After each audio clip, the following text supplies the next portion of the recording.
Knick of Time Show. Go check out that show. It's a great show. It's a great show. New York, New York, big city of dreams. New York, New York, big city of dreams.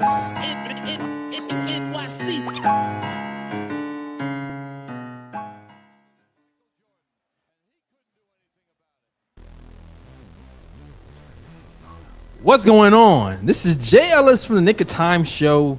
Here to give you that Knicks talk just in the nick of time.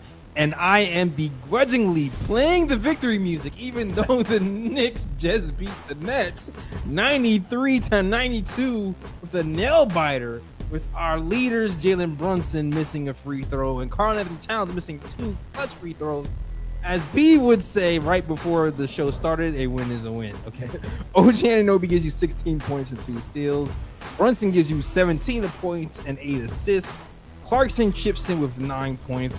And Cat gives you a big 26 points, 15 rebounds, while Mitch chips in with 10 rebounds on the night. The Knicks were up 14 points in the fourth quarter, and it looks like they were cruising to a win, but the Nets made a push and made 3 after 3 after 3. Knicks were a little bit lackadaisical on defense and made a couple of big shots down the stretch, but left the door open when they missed their free throws and the Nets had to hit a 3 to get the score down to 1. The Knicks had a season high 22 turnovers and only scored 14 points in the first quarter, but somehow, some way, the basketball gods helped us out and we got a win against the embarrassing Brooklyn Nets. And I did not have to endure talking to the one lone Nets fan at my job.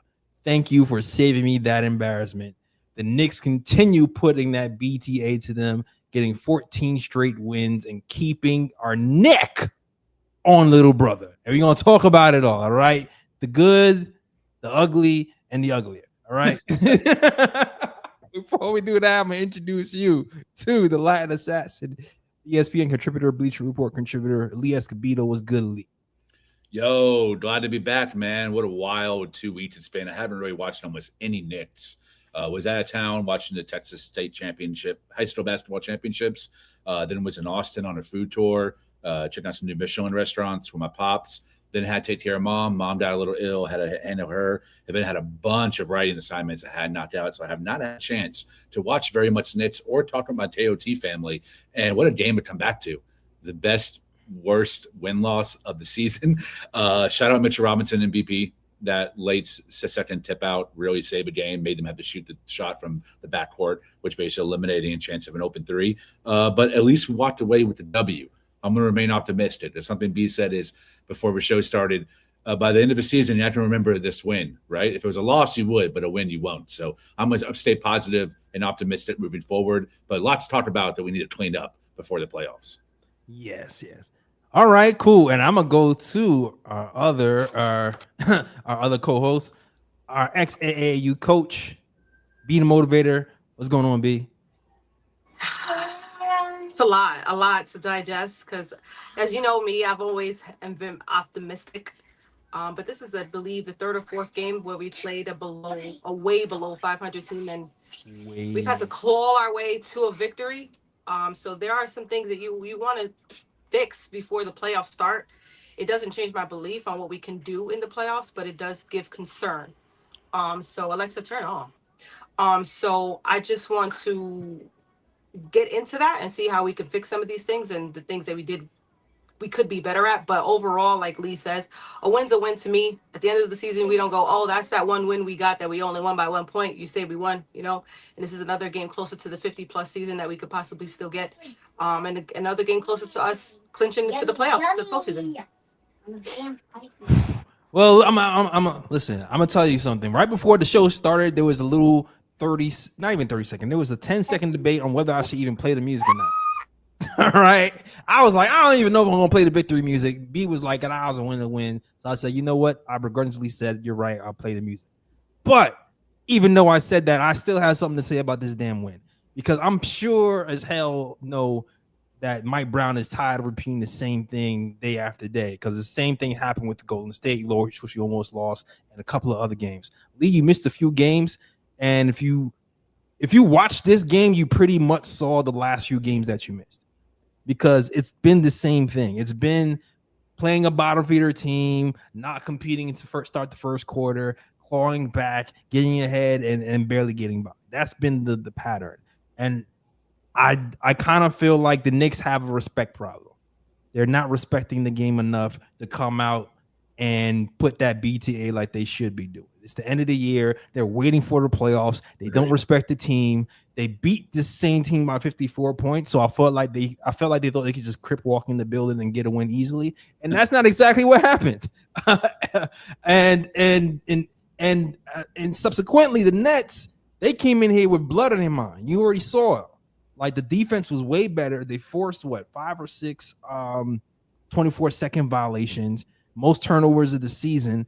They played their ass off defensively. It took us a while to get into our sets. Really, we were playing them like we didn't have to get into our sets to beat them for like about 2 quarters. We were playing them like Jalen Brunson came in the game, was like, you know what I'm gonna do? I'm gonna shoot myself back into rhythm. It's the Nets. I'm gonna just try to get myself into rhythm and see what happens. And we end up falling behind because of it, when really we had to bring our A game and actually move the ball to get open shots. And when we start to do that, that's when we started to make baskets. But I feel like we didn't respect the game early, and that's why we almost lost. And also, we didn't respect the game late because we're up 14 points in the fourth quarter and said, oh, you know what? You don't have to try anymore. The game is over.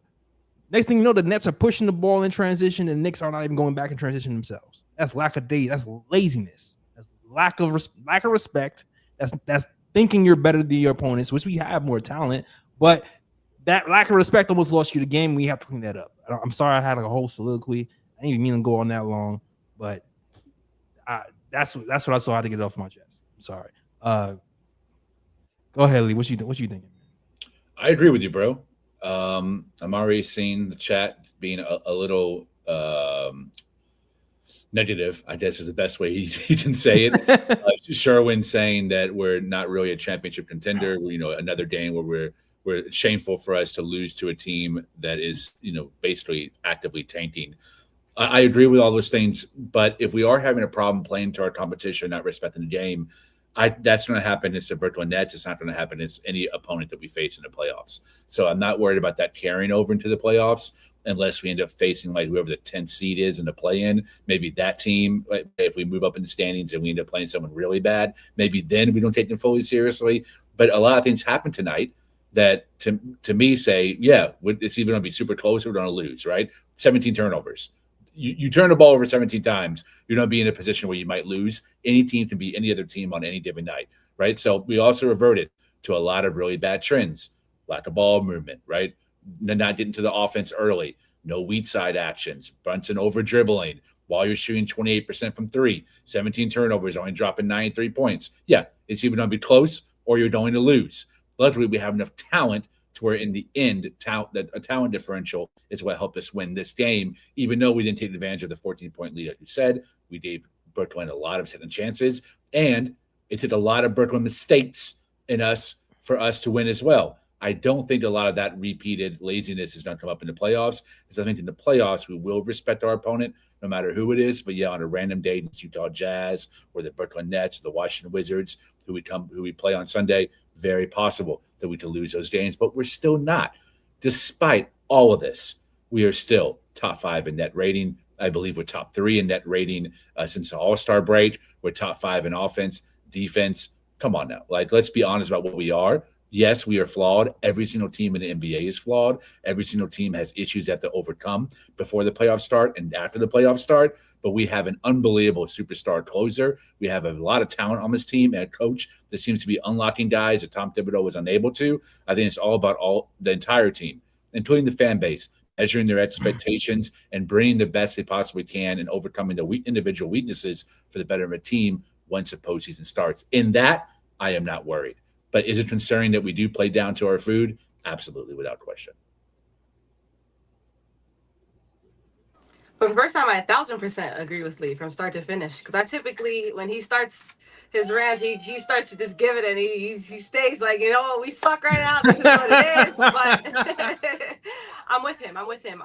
There's always concerns. I don't think that there's any team that doesn't have a concern. I don't know if they have as many as we do, but every team, even OKC, we could possibly, even the Celtics today, they were in a nail biter until the last minute against the Memphis Grizzlies. I don't see anybody saying the Boston Celtics are gonna not win or are looking for trouble into the playoffs. It's the NBA. And the issue with us against these teams that we're playing down to is the way we beat them prior to. If you remember the Jazz game, we wiped them clean before even halftime. We were up 40 plus. Same thing with the Nets. We had our biggest win this season. You don't think that these guys, the next time they play us, are going to be like remembering these things and want to come out with a little bit more energy? It's the NBA. They're going to come. Forget the fact that it's the NBA. It's a competitive game, a sport. Even as we watch March Madness, a lot of these guys, they've won them in the regular season, but when it comes to time to right now knock out, they're going to remember that time when you beat us in the regular season, and they're going to come to play. So I take some of it with a grain of salt. It is alarming that it's been a trend. That's where I agree. Yeah, that's what it is. That's, I think, what's the issue with us as a fan base. We're realizing that every time we're playing a lot of these teams, it's continuously slow starts. It's continuously allowing them to stay in the game with us and then having to come back later on.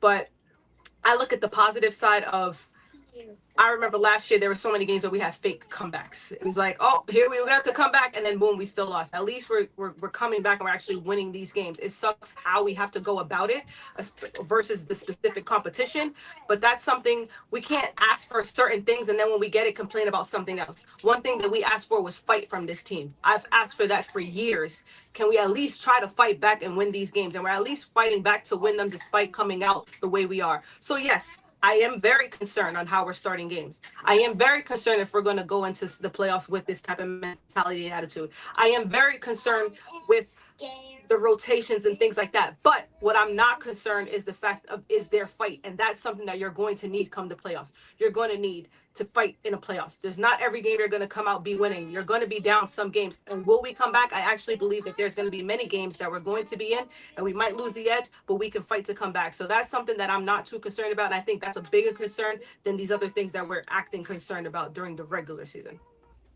Yeah, I just need a killer instinct, yo. You know what it is too? Like typically when I look at the playoffs, I do feel like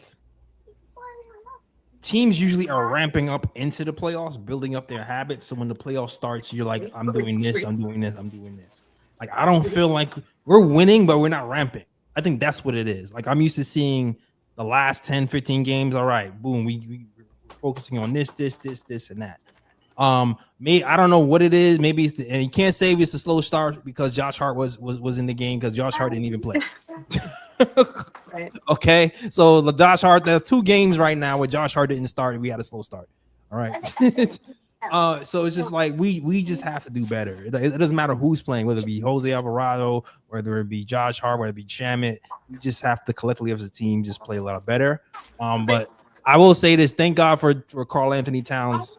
Now what's next? Come to Jesus moment in the second half of the season. Yeah. Because there was rumors that he wasn't even going to play this game because of personal reasons. Shout out to his dad, because from the post game, it seems like something might have happened with his father. Because he mentioned that his dad had some strength and told him to come play the game. But I'm just assuming, I'm just putting things together. I'm not sure if that's actual factual. I'm just reading the clues. But he actually came to this game and we needed him this game. Like, because Brunson didn't have it. Brunson was, although he had 8 assists again, I think Brunson figured out if he passes the ball to Towns, he gets more assists. So Brunson had 8 assists again. But Karl Anthony Towns had 26 points and 15 rebounds. It was a big reason why we even started to come back. His force in that second quarter brought us back into the game. And also his offensive rebounding, 6 offensive rebounds, got us back into the game as well. He's a very offensive rebounder. Yeah, he's been a rebounding demon, leading the league in double doubles. He did everything right except hit those 2 free throws. He did almost everything right. Defensively, I felt like he was good too. Yeah, like he was all over the place.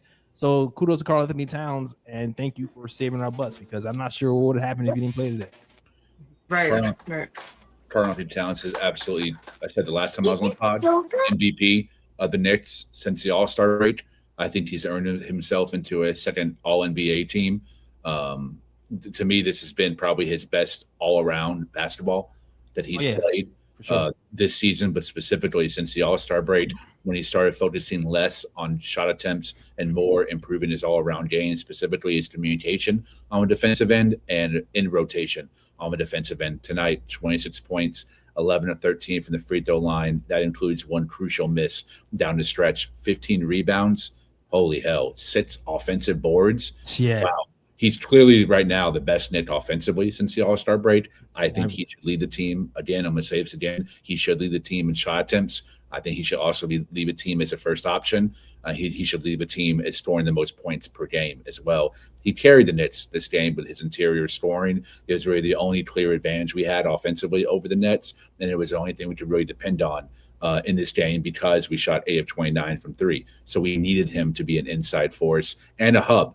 The gravity that he demands when he's inside with the ball in his hands as well. This Cat was really the only reason this wasn't a blowout loss from the Nets. His improved activity in the 15 boards, incredible. He's super engaged. He's playing hella physical.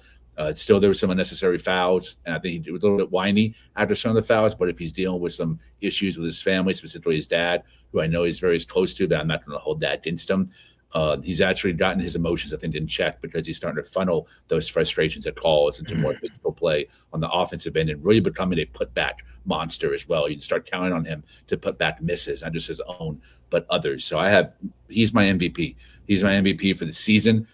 He's my MVP for post All-Star break. I think there's a chance if he continues this, he could be the Finals MVP when win this chip, right? Those are the positives. So I'm ending on my season MVP. And then I want to have one more conversation about who was an absolute bum. No offense to you, Sports Spice, but Mikal Bridges can stay in. 9 points, 3 of 7, 1 of 2 from 3. This guy's an absolute ass. This was the worst trade in Knicks history. Sorry to, I'm sure of a comment, pitch for Timmy, be the motivator. Everyone's going to be upset at me. The facts are the facts. I haven't watched the last couple of games, but I read the stat box. I watch the show on Twitter. I can tell that he's been really, really, really pathetic over this court last month and a half. And despite all this, I still think here's how talented we are. We can still win with him playing exactly the same way. That's why it can't be the worst yet, Lee. That's why it can't be the worst yet. If we could win with him, how can it be the worst? Because it's the biggest package. Too early to tell. I don't even want. If you want to watch the debate he wants to fight today. He wants to fight with me today. If you want to watch the debate on what constitutes as the worst trade in Knicks history, we had that like 5 debates ago. We're gonna rejoin him this summer. We'll have a nice talk. This summer, we named all. I named all the trades. I named a couple of trades. I was like, well, the Medice trade, the Bargnani trade, and some other people. You know what's so crazy, sweetheart? There was some people who mentioned me the Carmelo trade, and I don't remember the full details, so I looked it up. That trade was pretty nasty too. Yeah, and I went through all his trades on the KOT Substack article that I wrote too, and it comes down to were any of those made during contending years? No, this one was. Have we ever traded more than 4 first-round picks? No, this one was 5. So that's basically what my argument comes down to. But nevertheless, it's not really about that. It's about how bad he's been. Despite that, our team is so talented, we can still win a chip without him. But these games are Brunson, or this stretch really where Brunson has been a little iffy offensively, that's when we need him to scale into that second or third option role behind Cat, and he hasn't. And that's what makes me a little bit worried about a OKC matchup or a San Antonio Spurs matchup. Do we have enough firepower then to beat that final Western team, but the East I have no issue with? Here's the thing. Understandable, which brings me back to Towns. I'll say my point on him. That's why I believe we shouldn't be so concerned yet, because we've had a nasty slump from a guy that we do rely on heavily. Whether it's whatever people like to Lisa, he could have stood in Brooklyn. With the fact that we are still winning these games, and I know how we're winning, it's alarming. Again, we could keep going into that. We should be blowing these teams out. We should be winning. We should be up early. But Jalen Brunson has been struggling. He has found his groove in a couple games, but he has been struggling since All-Star break. He hasn't been consistent the way Cat has been. We have Mikal, who has been playing, at this point, it's been about 15 games in a row that's been horrible. It's been all these things, and despite those facts, those are two people that are heavily relied on in our offensive. OG and Towns are keeping us afloat. And I know OG can even, he's another one who's kind of inconsistent to me. I don't think that he's been as great as it may seem, but he has such great games that makes us forget about the bad games. So that's why OG gets some slack. And he's also aggressive defensively, and he does a couple things throughout the games that are understandable. But that's why I'm not truly concerned, because there's just no way this much talent doesn't figure it out in a stretch like a playoff run. There's just no way. And the fact that we haven't had a consistent Brunson, we're having a ass in Mikal Bridges, and we're having an inconsistent OG, and we are winning. Guys, come on. You know, that's where I'm like, there's just no way that this is the bad habits. I agree. There's something that you have to fix, because if not, it becomes a habit. It becomes a specific habit where you're just going to keep doing the bad habits. And I think our bad habit right now is playing to our competition. I think a lot of the times when we come out, we look to the schedule. We say, oh, we just have the Brooklyn Nets today. Oh, we just have the Warriors, no Curry today. Oh, we just have the Jazz there at the bottom seed. And we come out playing as so. And then it just so happens we click and all of a sudden realize, oh my God, we're down, and we have to sit up on our chair, like that meme where you sit up on the chair and you got to hit the sticks and get going. And that's why I don't believe we bring that into the playoffs. In the playoffs, you know who we're playing, whether it's the Hawks, whether it's this or that. And that's why I don't like to look ahead and like to kind of be in the moment. Who knows if we play the Hawks? The season does not end today. We still have 12, 13 more games to play. And a lot can happen, as you guys can see with the Detroit Pistons. By the way, prayers to Kate Cunningham. But just like that, your season could either end, it could be questioned, or it could be a major concern. And right now, we don't have things to be concerned about. Our team is fully healthy. We have guys that are going to get better as the season finishes out and enters the postseason. And these are things that I'm just not concerned about yet. I'm not concerned if Jalen Brunson is going to wake up in the playoffs. And I'm not too concerned yet if Mikal isn't going to be a factor in the playoffs. I'm just not yet. I would have to see maybe the first 2 or 3 games to say, okay, Mikal, he's going to stink this postseason. Even that, I would give him an actual series before I believe that he's going to stink it up. But we've seen him already. We have to go off of history. We've seen him perform in the playoffs, not 1 series, not 2 series, but 3 series. He did show up for us, and he did have very key pieces to why we won. Same thing with Jalen Brunson. Same thing with OG Anunoby. So the fact that our best player has been Towns, and after him is maybe OG, and we're still winning games, I think we're okay, guys. So shout out to Towns for, again, I don't believe we would be in this position after the All-Star season without him. So I just want to give him a shout out again, because he's called a lot of slack this season. His first half of the year was horrible, and I can't wait to give Mikal his shout out once the postseason comes, because he has been absolutely horrible. I cannot disagree with that elite at all. Like, I know we go back and forth with the trade. I believe my end thing, I get your points. My end thing was that it's just too early to tell with the trade. The reason why we know why the other trade sucked, because we saw it out. We saw what it then led to us years later. We saw what it then led to us in the later on down the post, and a lot of it didn't lead to postseason wins. A lot of it didn't lead to us getting an all-star or a key player back. A lot of it didn't lead to us getting anything in return. And we damn sure didn't win with a lot of those picks. So that's why, again, Mikal is hard for me to see if he's the worst yet, because if we do win, and if we do this, and if there's just too many ifs yet that can happen with him to not label it. Is he on the way at the verge at this play? Absolutely. I cannot disagree with that, because his play has been questionable. But I think there's a lot of things that we do have to take with as the way we do with the bad. There's just too much good involved with the bad that is so hard to see and sit back and say, this is too bad. There's no way we can win. There's just too much good going on. And the fact that, again, Karl Towns has been our best player, guys, when we still have Jalen Brunson, we're okay. We're okay.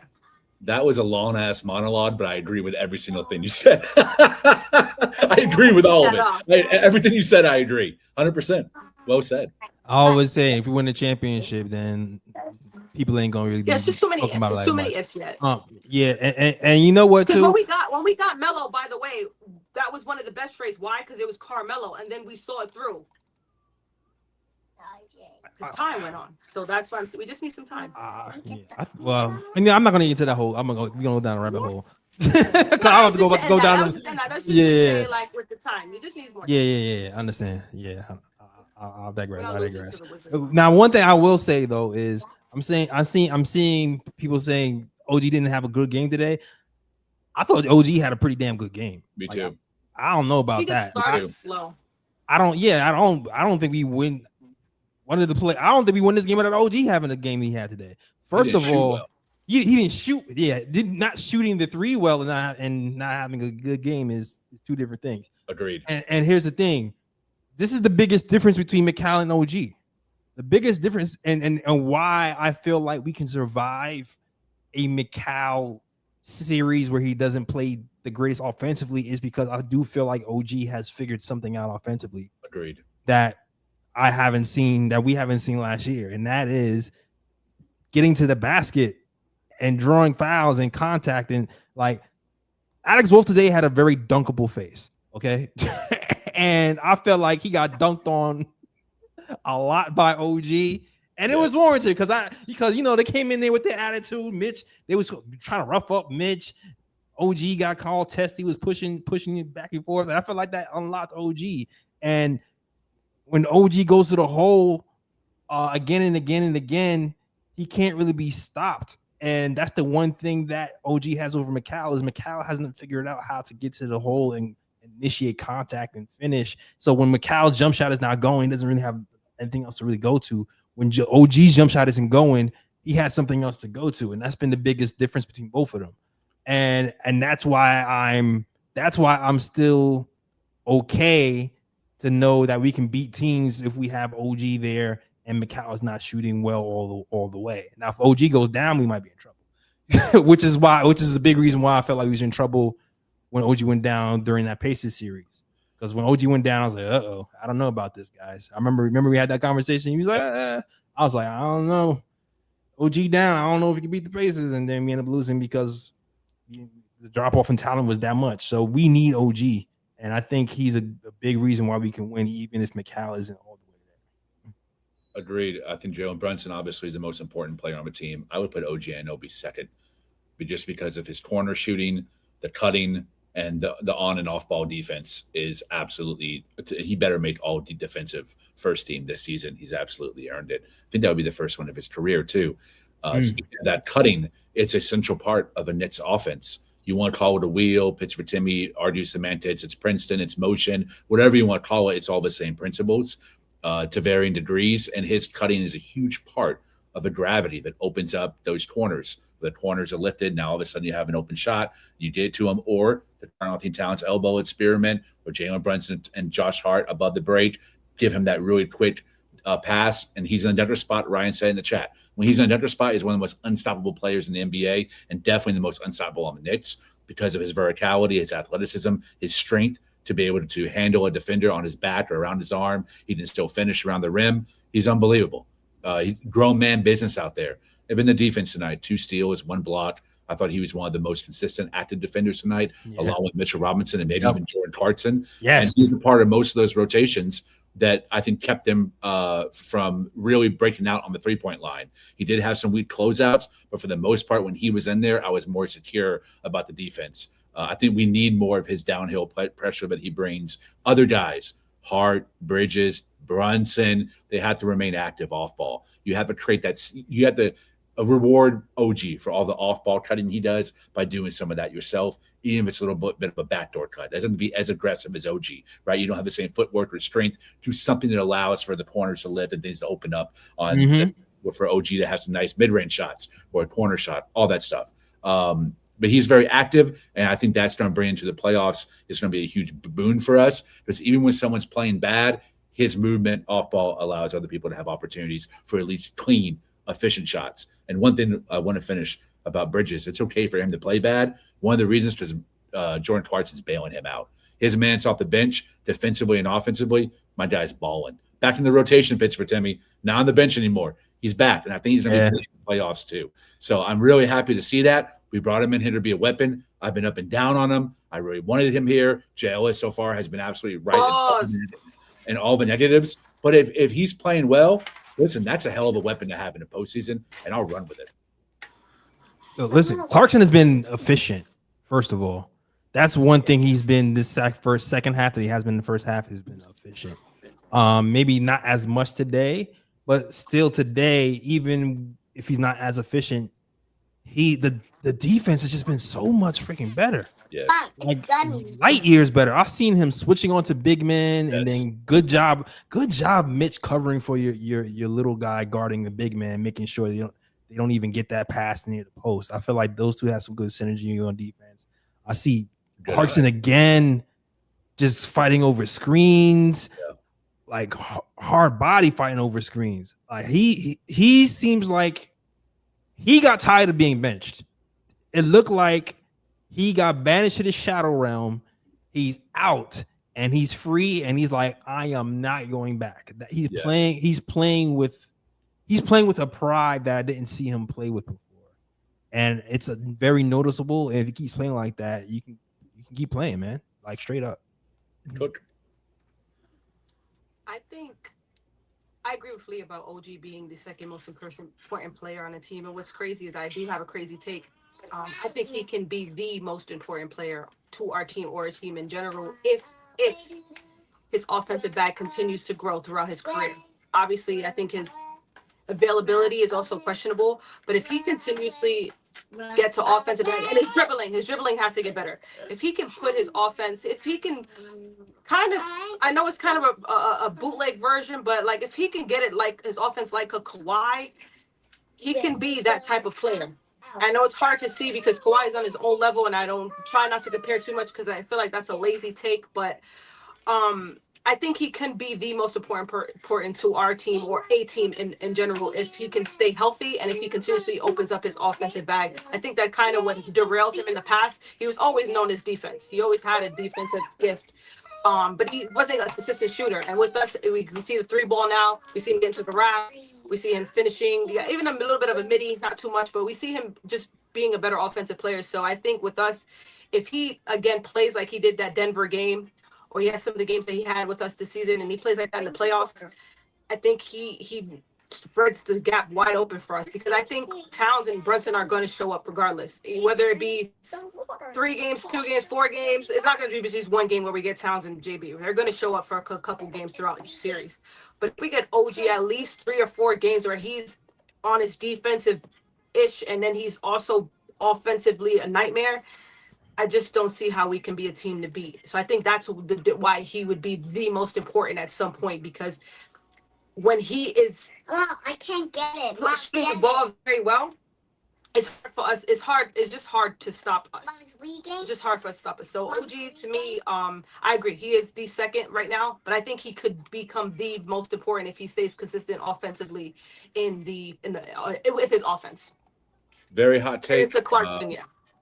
You know what? I wouldn't be mad about that. If he does overtake Brunson as the most important player, that's a hell of a luxury to have. Jay, I'm going to read this super chat real quick, and I'm going to pass it. Yes, shout out to the super chat. Shout out to the super chat. Michael Parker, 226.78 is a $10 super chat. Salute, Knicks Nation. Any word on when Deuce is coming back?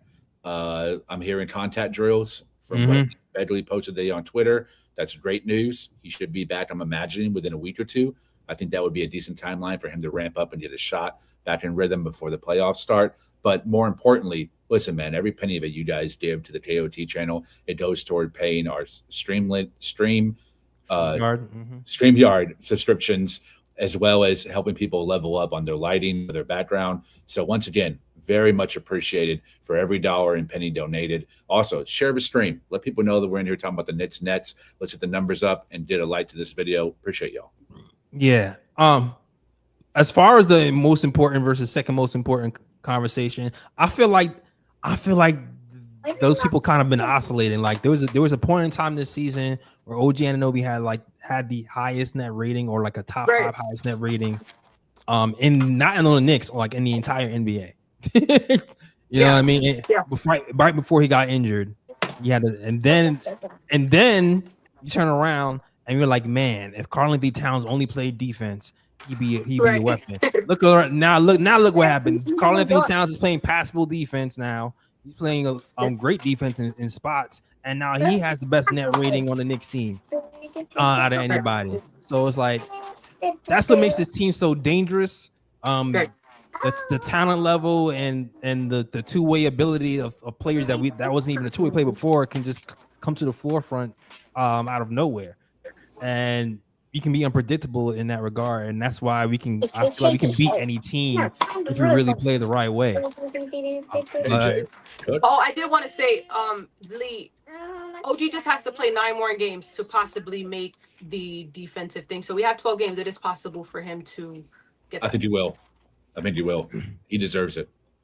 Absolutely. And by the way, when I say most important doesn't mean, guys, by the way, the best player. Jalen Brunson is obviously the best player, and then obviously Karl Anthony Towns is better than OG. We know what you mean, sis. Yeah, we know what you mean. It's that defense too. It's the defense. Yeah, like two-way play. That's what I'm saying. If he could score like Brunson and then play better, and he plays better defense than Towns and Brunson, he's important. Like, he's very important. It's funny. Look, listen. Yeah, it's hard to jump him over Jalen Brunson. Yes. There was a part of the season when we was talking about Mitchell Robinson might be the most important or second most important player. Because he's top 5 most important. Right. And it's funny, and he's very important. And it's like, I think he's 4th. The fact that Karl Anthony Towns' defense has gotten better makes it so he's not that he's less important, but it makes it more of like a luxury. It makes it more of a luxury. Towns is a better player than OG. Is not a better player? Ooh, it's not. Oh, it's not a. Stop it! That's a hot take. For sure. Okay. Before you even engage with Sherman, you gotta understand Sherman's thinking. Sherman is a defense first, everything type of person. So he's thinking with OG plays defense, so he's automatically better. And I already know that's how he thinks. That's why he's saying if we're gonna do that, Towns' offense is better than OG's. So it is better than OG's, but he's not thinking that way. Yeah, if you're gonna look. Yeah. But he's not better. Cat is better than. I didn't know that OG was a 10 times plus All-Star or whatever. Yeah. Mark B's cooking tonight. I'm loving the Mark B comments in the chat tonight, man. Deuce used to hit bat-breaking threes that would swing the tempo of a game. Plus, his full-court defense was elite. Listen, man, cook, brother. You're absolutely speaking all facts right now. Yeah, and here's the thing, too. This is one other thing I want to mention today. Jalen Brunson played 40 minutes against the Nets. You know, it's funny because right before this game, Jalen Brunson had 2 games where he was back in his scoring bag and he was efficient. He was like, oh, Jalen Brunson is back. Nice. He has 1 game off. It looks like he's off again. And when we go to the bench, I feel like the bench was shaky in spots. Jose Alvarado had 13 minutes. He was a minus 11. Like, I feel like Alvarado has these games where he's essential because he moves the ball and he plays defense. And then there's games where the shooting doesn't help, and he can't get into sets as easily, and everything falls apart, and it kind of goes extremes. And I think that's when it's nice to have Deuce. Yep, that's when it's nice to have Deuce, because Deuce does not have the playmaking, but his shooting and his defense keeps them in games and on the court a lot longer for more games. And maybe he's just used to the team or what, but like I don't remember as many extremes with Deuce as Jose when it comes to like minutes and playmaking. Or like I even like Jalen Brunson playing 40 minutes against the Nets. I don't remember him having to play this many minutes because the coach has been like, I don't want to kick him out of the game. You know, because even though Brunson wasn't shooting well, he was still drawing 2, so there's still kind of an advantage for him having the game because you get the ball swinging and then you get an open shot. Even though you miss him, you still get an open shot. And I think that's probably a big reason why he still ended up with like a plus of the night. But like once he goes to the bench, we need to find another way to get things going, and maybe the Deuce will help with that when Jose doesn't have it going. We'll see. I think Deuce is going to be essential to some of the identity crisis that the Knicks are experiencing right now on offense, because his game fits so well in Mike Brown's system. Whether you think Mike Brown's system is flawed, like I do, there are still huge benefits to it. And right now, the data is supporting the system as that it works. And what is the system? An over-reliance on three-point shooting. We live by the 3 and we die by the 3. Well, what is Deuce McBride? He's an elite shooter in every capacity. Movement, catch and shoot, relocating, above the break, pull up. He can do it all. He's an early clock 3-point shot. He's a late game executor. Like all those things. We do a team that thrives getting downhill. Deuce McBride can get down the hill. He's become a better finisher around the rim, attacking the paint. So to me, adding him into this rotation, it benefits all of us. He's also someone that, okay, as Jay said, Brunson's not playing very well. He's not a distributor and a playmaker, but to see him sharing some minutes with Mikal Bridges when Bridges is off ball and Bridges is on ball, or maybe it's Alvarado. There's combinations there. Cat certainly that would work with him, but most of all, that 3-point shooting, he's one of our most consistent weapons off the bench. And I think he's a great substitution look for Brunson sitting down and him coming in. Yes. Yeah, I just hope he gets some reps in because you already know you sit for a month and a half. You don't have the continuity at first. You have to cheat yourself into rhythm. So hopefully he gets into the Is game this his early enough first to get injury into that he was rhythm. out for such a long time? Yeah, I think so. In his career, I think so. Yeah, I I feel don't- like he's been out like a couple of weeks, then come back, a couple of weeks, then come back. But for like a month and change, I feel like this is first time he's Yeah. been out this long. That's a good point, Jake, because we've never seen him come back from such a long injury. So, I mean, even just anybody coming back from injury, when you're playing ball 4 days a week, and all of a sudden you take 2 weeks off, you're like, how do you dribble a basketball for like a game? Or Right. what's the timing? It's like that's just natural. So hopefully he has a few games to get under his belt to get back into rhythm.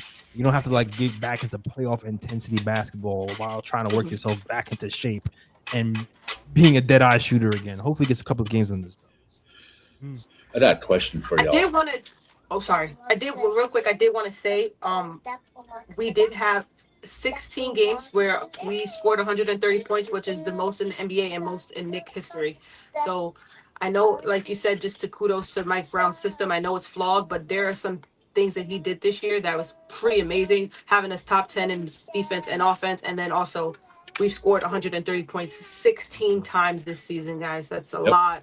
That's a lot. Yeah. That's a lot. We just have a way more open shots than we did this year than we did last year. Yes, than we ever have, that I've ever seen in my life. Right. So it's like we got shooters, you got way more open shots. Your offense should get better, and that's the one thing I feel like Mike Brown has done for this team. He just worked in a system that got us way opener shots. Got us more open shots. Lee, you said you had a question. I'm sorry I cut you off there. I do.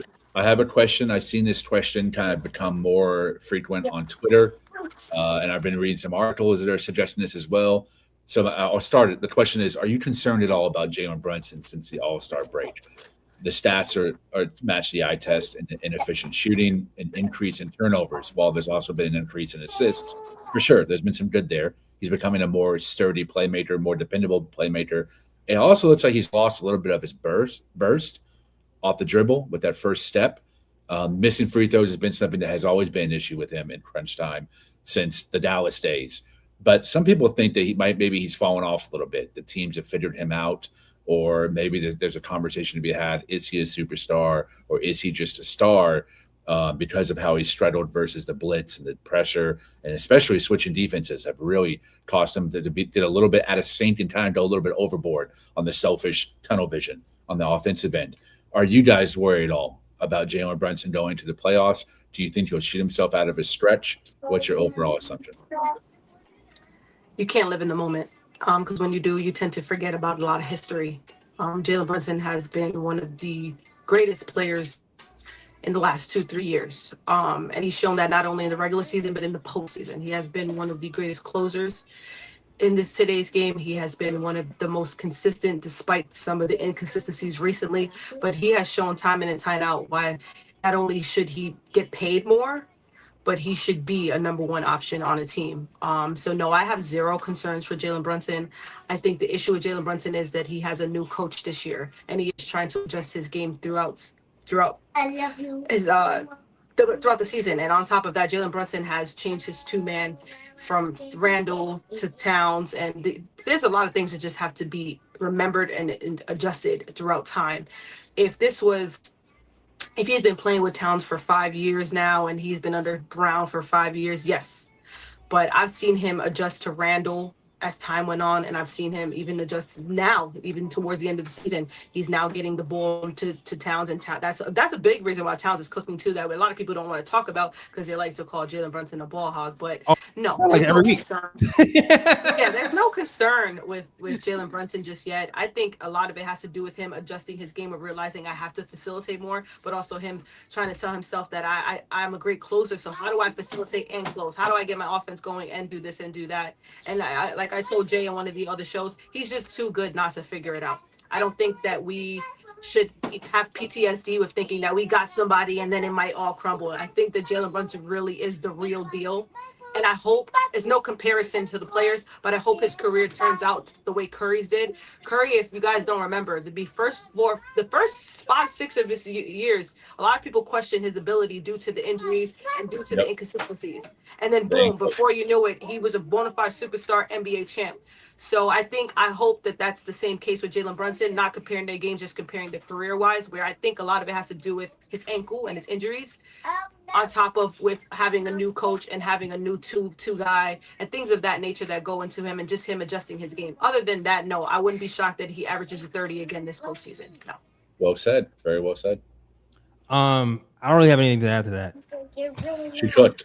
Yeah, like I don't have anything to add to that. I was pretty much on the same lines. Like I'm not worried. People get. I feel like it's the end of the season. There's nothing to talk about, so you got to drum up some things to talk about, and that's the topic for what's happening right now. And like we've seen this movie before. We already know playoffs come. He's gonna start cooking. Every time they go, oh, he's this guy. He's taller. How he's gonna deal with switching defenses? I've seen them talk about switching defenses and taller guys with Jalen Brunson's for the last 3 years and how this is gonna stop him this time. I've seen him stop him almost every time. So it's like I've seen him cook 7, 6, 8 guys, 6, 10 guys. Like I'm not worried year 3 about that. I'm more worried about him feeding Karl Anthony Towns and other guys in certain spots, and that's what he's been working on recently. Like I really like the end of the games, the good things, even though these have been close games, the really good things I've liked in these last few games are about how he's been working more with Karl Anthony Towns in 4 quarters. I've really liked how Cat has been getting the ball as a trailer in different situations, whether it be you pitching the ball back for a pull-up 3 or JB is driving the ball and pitching it back to Cat, who's already in line for a dunk against a foul. Like that's something we haven't seen really all year, and we're starting to see that more and more, even through these tight games. So I've been loving that, and I feel like that's the part of the game that he's working on, and that's the part of the game that I've been more concerned about, and he's been improving that part of his game. Like even there was a wraparound pass that was nasty that Cat missed. He couldn't. Yeah, I've seen that one. He couldn't even see it. Like, and this is the thing about playing with somebody long enough where like you don't have to exactly see them to know where he's going to be. Like he didn't see Cat. He just knew wrap the ball around. Cat's gonna be right there. Yeah. Boom. Caught him in the pocket. That comes with time. That comes with practice. It comes with knowing your player. So those are the things I've been more worried about. And I think B is absolutely right. He's trying to balance being a scorer and a facilitator at the same time. And it's going to take some recalibration, just like it took recalibration for Cat to be a scorer and a defender at the same time. And I think we'll be fine by the time the playoffs come.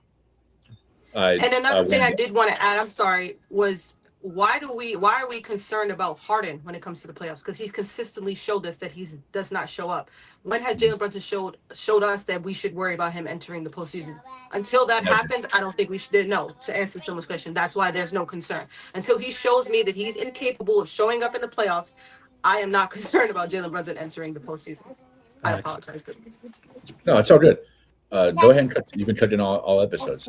I asked that because I think you two are great avatars to answer that question, to assuage people's concerns they might have, whether it's in the chat. I'm seeing it a lot on Twitter and articles that I'm reading. So I know that those vibes and sentiments are out there, but I wanted to ask two people who I knew could articulate it with confidence and give the people a reason not to be afraid, which is why I love this channel so much. You're not going to get really erratic behavior on here or, complete fear mongering on the Knicks or emotional outbursts. For the most part, you're going to get really level-headed analysis. So I'm grateful to hear that myself too, because it does look like that Brunson is a little hobbled. I think there's something nagging there that I think is causing him to overcompensate.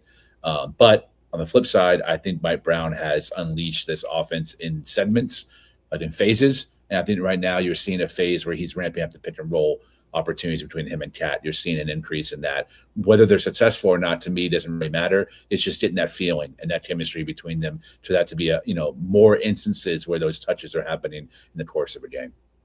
Yeah, and you shared a stat, Lee, that Cat and Alvarado are top 2 pick and roll. Crazy, bro. Right. Latin connection. Right, as far as like points per possession. But I Was think that like Cat. since a certain time frame, or was that like in the NBA this season? 'Cause I saw that too, but I didn't read the header. I can't remember if it had like a timestamp on it. I don't think it had a timestamp. I think it was just points per possession. Yeah, But points per possession, it wouldn't even require a timestamp. It's just yeah, like it's not on volume. right. Oh, okay. But I think if I remember correctly, Cat and Brunson were number 4, either 4 or 5. A little bit lower than that, maybe 5 or 4 or 6. 5 or 6. Yeah, Okay, and Brunson 5 or and Mitch were on there as well, which we've Right. been asking for that too, right? Exactly. So we moving, damn it, we moving. We are. And we Shout out are Mitch still, for- by the way, someone said we're still top 5 in defense and offense. So we're okay, guys. Yeah. In the ranking. Someone asked about ranking. Yeah. Shout out Mitch for continuing. He's been doing it all season. Excessive straining, multiple strains on a single possession, and he's been doing it a lot for Brunson too. Try to get Brunson open. I'm sure Brunson's thankful at that, and that's probably why we're seeing more passes from Brunson and Mitch to thank him for that as well. To peel that defender off of him, or at least one of 2 defenders that Brunson's seen consistently. Yeah. Shout out to Mitchell in general, who I felt like defensively Bro, scared the hell out of the Nets.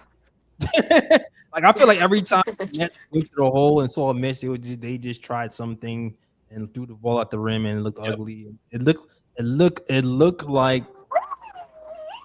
like junior varsity teams trying to figure out how to play against NBA players sometimes, but Mitch was manning the hole. So shout out to Mitch, who had a great defensive performance today. And like Lee said, the best defensive play of the game, knocking the ball away on the inbounds play when the Nets were down 1. that's high IQ, man. Mitch, bro. Say what you want about Mitch out the court. On the court, my guy's high IQ defensively. He's an absolute beast. And shout out Nick Claxton, who's now over 14 against the Knicks. It's insane. I've never lost to a Knicks since I've been in the league. That's absolutely hilarious. Facts. Super hilarious. Oh man. But let me move the conversation. I'm gonna have a short conversation about one other thing now. Do you guys want to mention anything else about the game? No. We've covered a lot. Yeah. More than I thought we would. Yeah, me too, for sure. The only thing I just wanted to know was if anybody knows the update on Shamit. Did we get an update after the game, or? 'Cause I didn't even see him go down, but Lee did notate to me throughout the game in the chat that Shamit went down. I didn't even see it, but then did it look bad? Does anybody have an update on that? That's the only thing I wanted to know. I just saw he was questionably returned, and that was it. That was it. Yeah, that's all I saw. I didn't see any update. No update. Yeah, so it's probably something minor that they use, like why risk it? That's my guess. But we'll see what happens. We'll see what happens if he comes in the next game versus the Wizards or whatever. The only other thing that I want to get to is something that's kind of could reshape the playoffs or the seedings or whatever's happening in the East Coast, and that is the Cade Cunningham injury. Cade Cunningham was playing the Wizards and collided with a Wizards player, cracked the rib. The rib punctured his lung, and now he's out. And what I heard is it's minor. So the diagnosis seems like it's a minor puncture, which means he'll be reevaluated in 2 weeks, which is pretty much in time for I feel like the season will be over in 2 weeks, right? I believe so. Which means he should be back for the playoffs. If everything goes correctly in those 2 weeks, he should be back for the playoffs. But who knows what can happen with the seeding, or who knows if he has to work himself back into shape in the playoffs after injury. That's remains to be seen. So I want to get your guys' thoughts on the injury to Cade Cunningham, and how do you feel like it'll affect the Knicks at all, or if it will affect the Knicks at all? I'll go first since I'm a number 1 Cade Cunningham fan. Cade Cunningham, man, that's my guy. Shout out Dallas, Texas. But when it comes to the playoffs, F them. I hope they get swept and eliminated ASAP. So I don't want to ever see anyone get injured. Obviously, I want to have the most legitimate possible route to a championship, which I think the only person I know who is as high on a chip as me is B. So I think we're definitely going to win this shit. And Cade Cunningham being injured increases our chances every single championship run. And this is where me and B really start agreeing. At one of the reasons why I liked her analysis when I first encountered her on Twitter is because she's very much into history and using history to inform your opinions on what is logically possible and illogically impossible. And every team has had some instance of luck, whether it's their own injury luck or another team's injury luck. For us, if we beat the OKC Thunder in the finals or the San Antonio Spurs in the finals or the Denver Nuggets in the finals, no one's going to say shit about who we played in the Eastern Conference because we played one of the three best teams in NBA. Two of those teams won chips already. So there's nothing to be said, right? But the path to the East right now, okay, our luck diminished a little bit with Jason Tatum coming back, even though I think he chokes in the playoffs. Shout out Jaylen Brown for being the MVP in the finals. But with Detroit, that team, record-wise, they have a winning record. I think it's like 6-2 without Cade Cunningham. Correct me if I'm wrong on that. Right. So they seem to be able to win. Now, who were those wins against? How close were they? The details we don't know, right? We just have the raw data. However, I would argue that no team in the playoffs is more of a single engine than the Pistons is offensively with Cade Cunningham. Defensively, they'd still stifle anybody. But offensively, they need him because all their guys are low ceiling, high floor, non-shot creators. They're mostly catch and shoot guys or guys who are able to just attack a closeout or be able to hit a 15-foot midi. No one can really create off a dribble, especially with Ivy gone. So his absence is definitely going to lean in our favor. If we see him in the second round and he's still nursing that lung, he's not going to be the same 100% Cade Cunningham, which then goes in our favor. Do I wish that we were completely healthy matching up? Yes, because I'm a man who loves ball and I always want to face the best competition we possibly can. However, I'm not going to negate or call off or not appreciate any stroke of luck, pause, and Nets get on the way to a championship because every team not only needs it, but gets it on their way to a championship. So maybe this is ours. To piggyback off Lee, yes, we already had that conversation, and luck is needed. I know, again, it's nothing wrong with prayers to, you don't want to see a guy go down. You don't ever want to see that. So prayers to Cade, no, but there's nothing wrong with saying yes. Because I know when Tatum went down, I was like, yes, because just to have that team have some type of hope to possibly come back and diminish our chances is just being a fan of the game. There's levels of being a fan. I don't think it's okay to sit back and wish bad on Cade in any way. Nobody wishes that on this channel, at least. I know I did see some fans speaking negatively on it, but I don't think there's anything wrong with being a little bit happy. Not the fact that he's hurt, but the fact that he doesn't have a chance to finish out the season or start the season in the postseason with his team, giving us more of a chance. That's just being a fan first. Despite that, because again, if Brunson went down, I know there are a lot of teams that would breathe very, very much easily, and they, we only got to face Towns and OG, and I think that's a lot easier than having Brunson on our team. So with that being said, they are still winning games. I did see they won their last two since Cade's been down, keeping them at number one. And I'm not really too concerned about Detroit yet, because despite anything, we won't see them in the first round. So I believe that we still stay top three, might slip to two, depending. I think the game against Boston that we have later on this year determines the second seeding, because I think we're both going to continuously win games, and then it'll come down to that game versus each other. But I think Detroit had such a good start that they stay number one. I know I was a little optimistic, but I think that their schedule and Duran has been playing at a very high level that keeps them up top, where they're number one, where we don't really have to worry about Detroit until the second or third round, where Cade could possibly be back. And we hope that he is back, because yes, I love basketball and would like to see him. And I don't want to hear we've won because of this, because me and Jay did have a conversation where we feel a lot of things won't be respected but I think every single run has had that. There's always been a conversation what if this guy was healthy? What if this guy was healthy? Would this team have won? Every single championship run has that, if check history. So it won't be any difference to us. However, because we're the Knicks and everything we do gets diminished, I would love to see a fully healthy Detroit, so we don't have to hear this is why we won, for sure.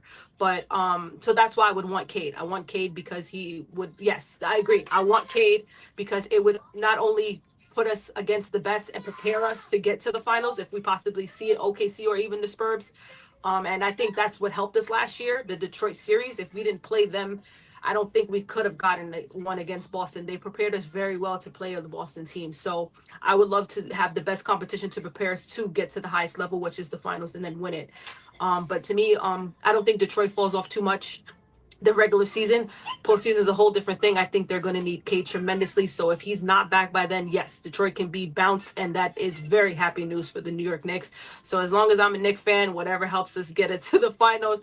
Hey, sorry to you, but I'm a fan first, and it's cool. It's cool, and but I do wish Cade the best, and I hope that he gets back in soon and in time.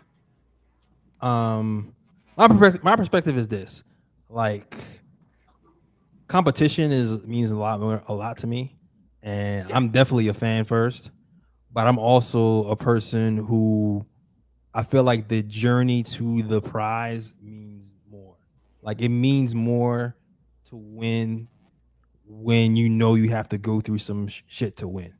So if I beat the best, and I'm like, yeah, I am the best. Now say something. I beat the best. Now what? There's no asterisk. There's no, oh, we didn't have Kayla. Like, even like when the Pacers beat us that one year, I'm just like, we didn't have Randall, we didn't have Josh Hart, we didn't have nobody. We didn't have nobody. I was like, what is that proving to me? Like, to me, it was like, okay, y'all won, but y'all kind of just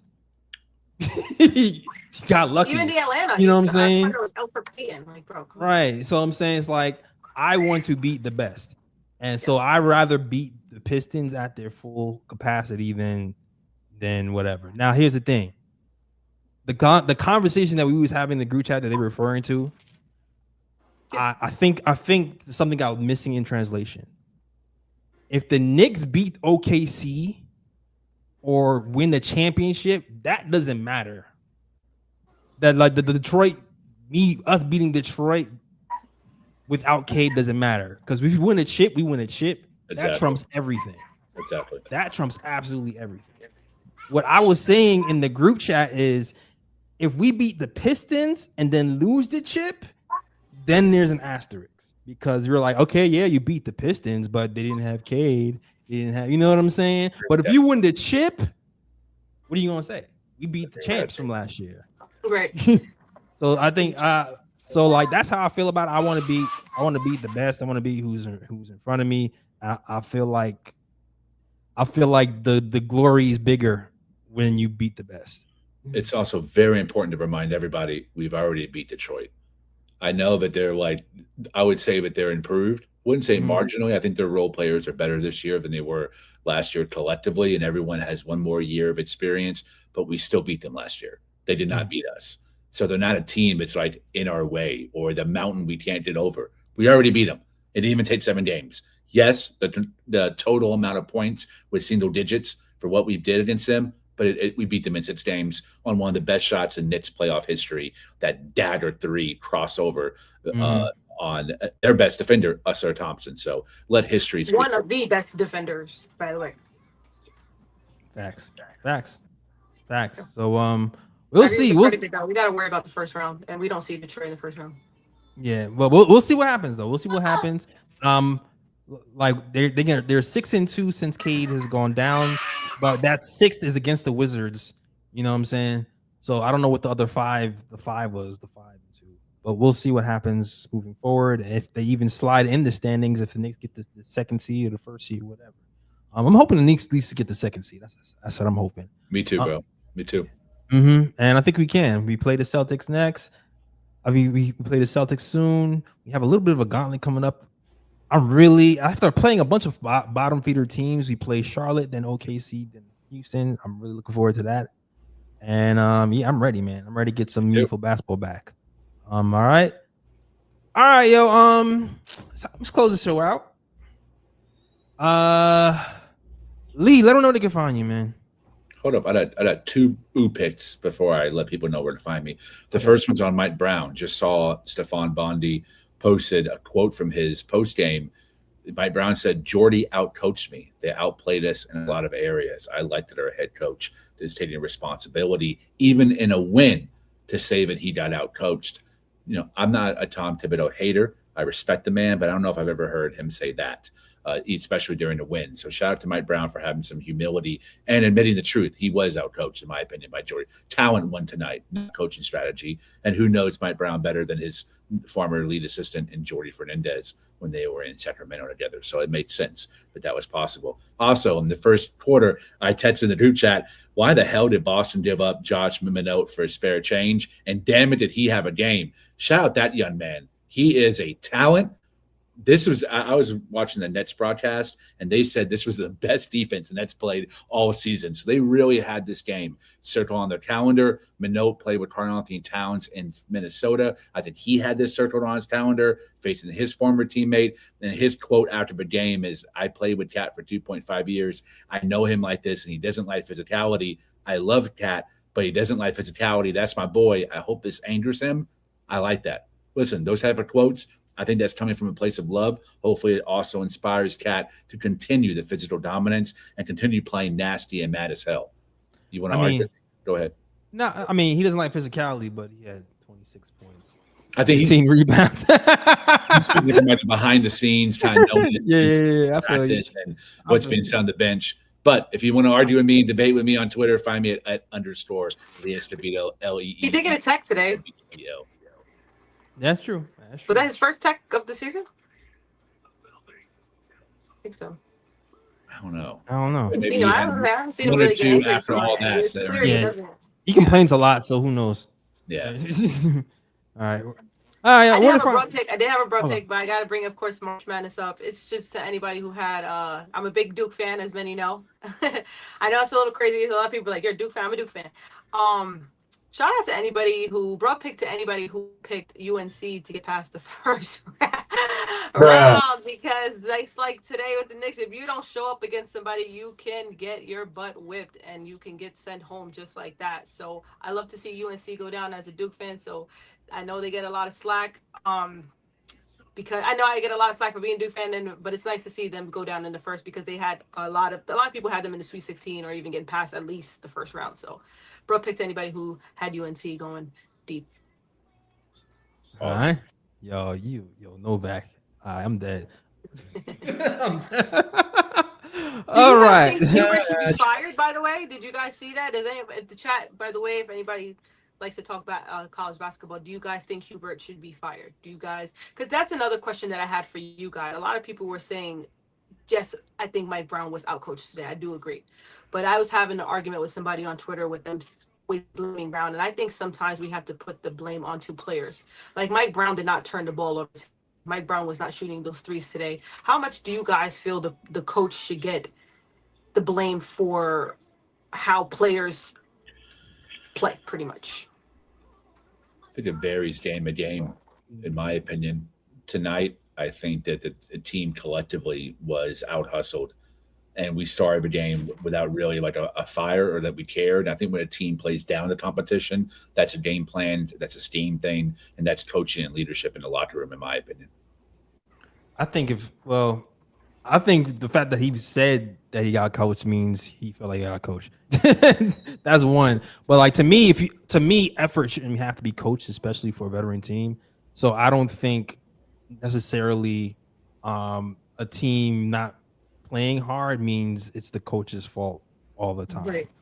I think it's the coach's fault if like he sees he's not playing hard and he doesn't do anything about it. Like he's been calling the quick timeouts to get him back into the game, and that still hasn't been working, or has been working with mixed results. So at that point, it's just like play freaking harder. Like fourth quarter, Knicks were up 14. Nets didn't do some crazy scheme to get back in the game. They just pushed the ball, and the Knicks didn't get back on defense. That wasn't coaching. That was the Knicks not playing hard. Right. So, I mean, but he says it was a coaching thing. Maybe he saw something I didn't, but there were certain instances where I'm just like, the Knicks just aren't playing hard. I mean, when you play Towns 29 minutes and Brunson 40, I think that's a little bit on the coaching for sure. Right. But then it's like, what is Jose giving? It's Mike Brown's fault. What is Jose giving you? Unless you go to Tyler, unless you can say I didn't go to Tyler and maybe I should have tried Tyler. That's the only thing else I can say. I should try Kyler instead of Jose. And but I think it's a little bit too late in the season for him to do that. I think he knows that too. It's like too late to see if Tyler is better than Alvarado, so he's going to stay with Alvarado, even though Alvarado doesn't have it right now and hasn't for a while. Right. He did that one good game. I mean, he did. Right. He just had a double-double, guys. Yeah, when he started, he has to start. Yeah, that was the only good game he had in like the last month. Yeah. This yeah. month. True. Yeah, but good question. All right, though. When do we play next? Yeah, when do we play next? Sunday. Wizards. Yep. Who do Wizards. we have? Wizards. Yeah, that should be another one. I will put this on record. We play catch up with the Wizards because there should be no problem. We should have famous no last problem words. with that. B. Famous last words. Same. Just, yeah, we should. There's always a concern for me. That would be a very much concern if we come down. We to the beat the wire. Nets by 54, and we're down today. It's still a rivalry. I mean, it's still a thing where I think they interviewed Nick Claxton at halftime, and he was saying they punched us in the mouth last game, and we had to come out. Guys remember things like that. So Nick Claxton, like he said, he went on record saying, I know he knows going every game he plays, he's like, I'm 0-12, I'm 0-13, I'm 0-14. I know that he wants to win bad, and he's one of the vets in that young locker room. So I think he probably gave them a little energy today. But the Wizards, I don't see what smoke you got with us, bro. Like, we gotta come out. We beat them too. They ain't beat us all year. No, I know, but it's not the same thing as facing certain teams. Like Okay. Mikal Bridges next game. Came out with some smoke against us. Against the Wizards, Mikal Bridges better score double digits, and he better score more than 11 points. He hasn't scored more than 11 points since March 4th. And if he doesn't, I'm on his ass. I'm going on a nasty monologue. If he doesn't at least play halfway decent offensively against the Wizards. The Wizards, bro. The opportunity is there for you to shoot yourself out of his streak. Come on, man. We need more from you, bro. What's the difference between you getting on his ass today than last week? Then you've been on his ass. Well, I haven't been here. So. Oh, that's all good. You haven't been here. That's touche. All right, y'all. That is the show. That is the show. Thank you guys for watching. Let them know they can find you, sir. Here, I did already. You know. Oh, he Lee. I think said B. Lee or B. My bad. B. Let them know they can find you. My bad. I apologize. I thought he said B. Here, if you guys don't see me here on Twitter, Sporty Spice, SPORTY SPICC. Appreciate you guys. All right. You can find us at the KOT Show on Twitter, the Knick of Time Show on Instagram, and the Knick of Time Show on Facebook as well. Also, SoundCloud, iTunes, Google Play, Stitcher, all that noise. All right. And catch us Sunday for Knicks Wizards. Hopefully, we don't get down before we get up that game. All right. And hopefully, Shema is back and not injured. All right. That is the show. Thank you guys for watching. And as always, shout out the Worldwide West. Everywhere we go, we leave a worldwide mess. Mess out here in these Knicks streets. That's the show. We out of here. Peace. New York, big city of dreams. New York, big city of dreams.